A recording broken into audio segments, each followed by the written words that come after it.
Hello once again. This is still your Samson or Latunji on life and living. We are here to continue a discussion we started some time ago about life ambitions. We were able to establish the fact that everybody has an ambition, but what makes the difference between achievers and non-achievers is what steps they take or they fail to take concerning their ambitions. And today we want to look at some random thoughts about achieving life ambitions. Take note, a rolling stone gathers no moss. If somebody is just adrift the seas of life, jumping from one ambition to another without any commitment, such a person cannot be expected to achieve anything. And so, today, let's reason together and talk about certain random factors that will aid our attainment, our achievement of our ambitions. But before we continue, let me remind us again of the need to subscribe. Subscribing to this channel is going to be a boost to the morale of the people behind the program. And also it's going to ensure that you're not left behind in any of the discussions. And please don't only do that. Remember to click on the notification bell so that whenever there is another topic for discussion, you may be a part of it right from the outset. So please do those two things and let's see how it goes. Thank you.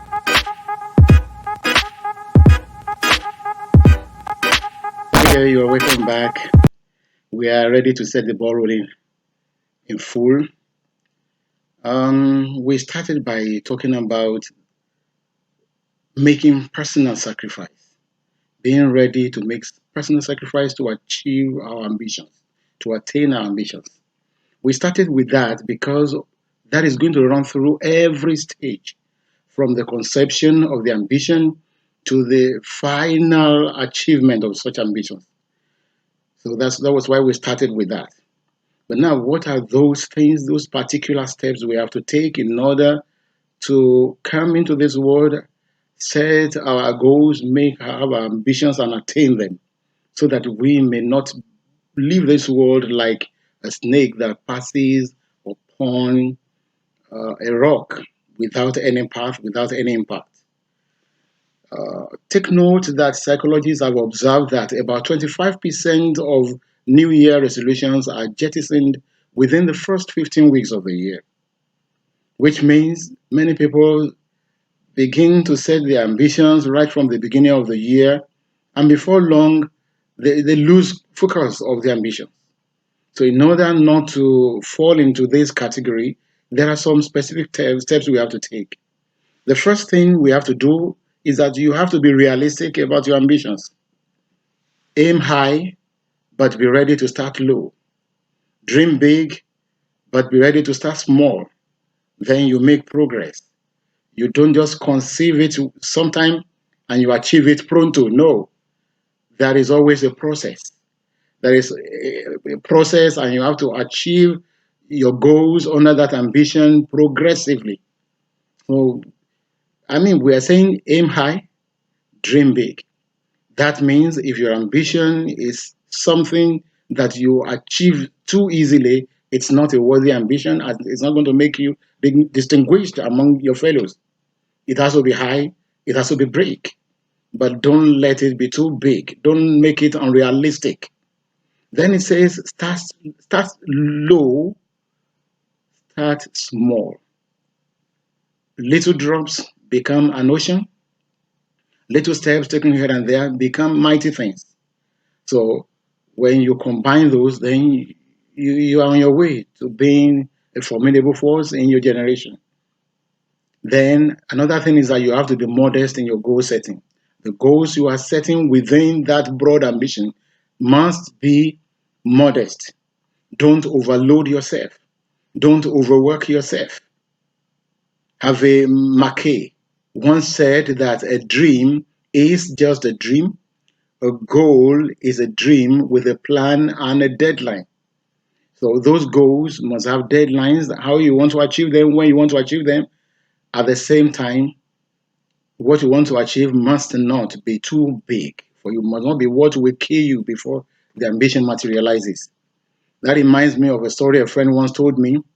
We were on a farm and I wanted to work too hard because I wanted to make a lot of money. Then he told me a story that some time ago, once upon a time, a father sent his children to the farm because he couldn't go. He said they should make ridges, they should make heaps on the farm. When they came back, they wanted to impress their father.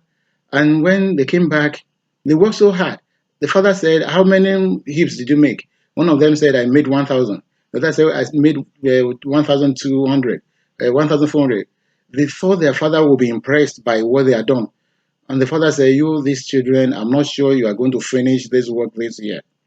They were disappointed and said, "We worked so hard to impress our father. Why is he not impressed?" The following day, they decided to work harder and they achieved greater feats on the farm. They came back, they gave their father the report, and the father said, I have told you the way you are working, you are not going to be able to finish this work this year. The third day, they increased the tempo of their work. The fourth day, they increased it. Their father would say, you can't finish it the way you're working now.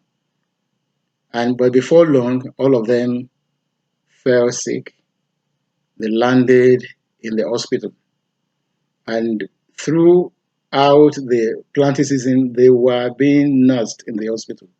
And the father said, "Yes, I had been warning you. The way you are working, you would not be able to finish this work this year."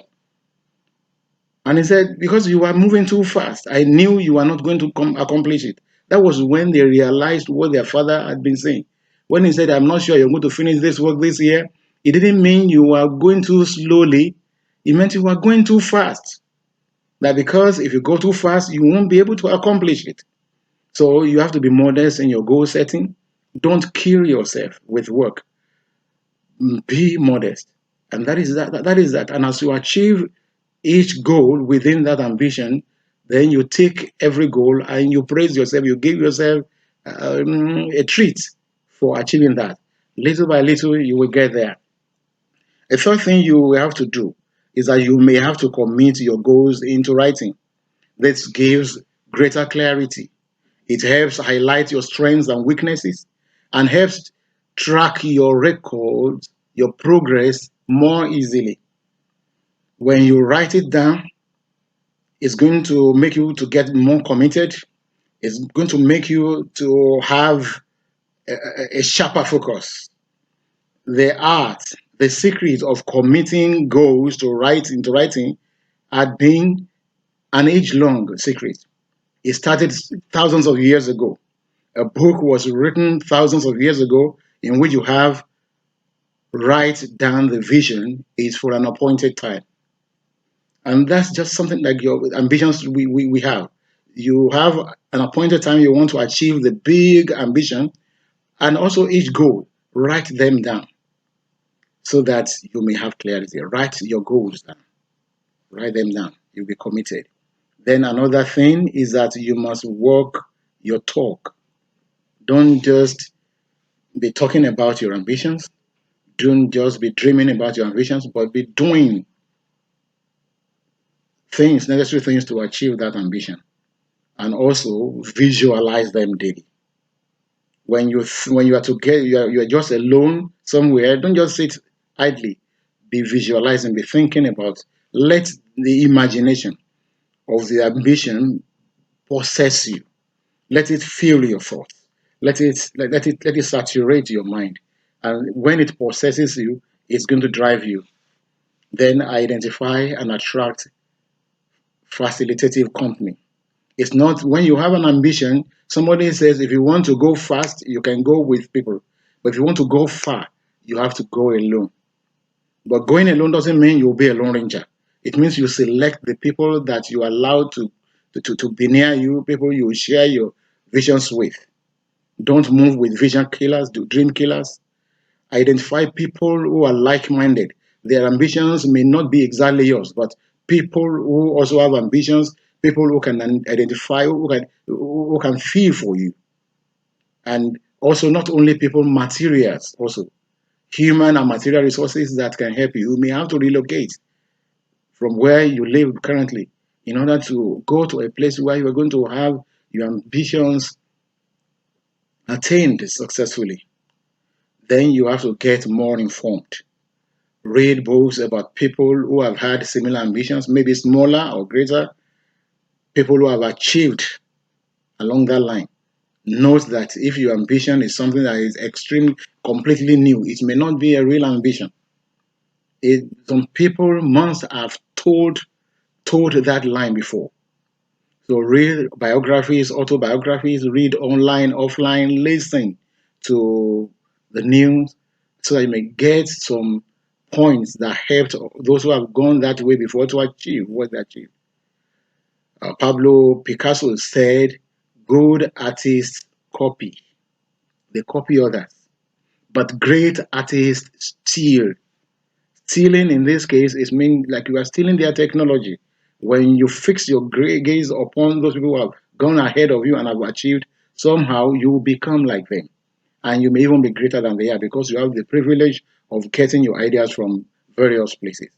Then you may need to review and update your decisions always. Regularly review them, update them, cut off whatever you think is becoming unrealistic, add some other things, widen the scope somewhere, narrow it down somewhere, go higher where need be, and also go deeper where it is necessary.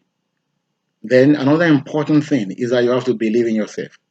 Even if nobody believes in you, you have to believe in yourself. Know that you are going to achieve it. And even when people mock you, let the mockery spoil you into greater heights. Think of the days when, without having to say anything, your mockers will see what you have achieved, what you have become, what you have attained, and they will be kept quiet. Believe in yourself. Don't just try to steal all other people's ambitions. Have your own ambitions. Don't be like a man who went to a wedding program as he saw the groom and the bride dancing and all eyes being on them. He wished, I wish I was that groom. He began to envy the groom. He wanted to be the groom of that day because of the glory of that time. At another time, that same day, he went to a place and he saw a couple that had just given birth and the naming, the christening of the baby was being done.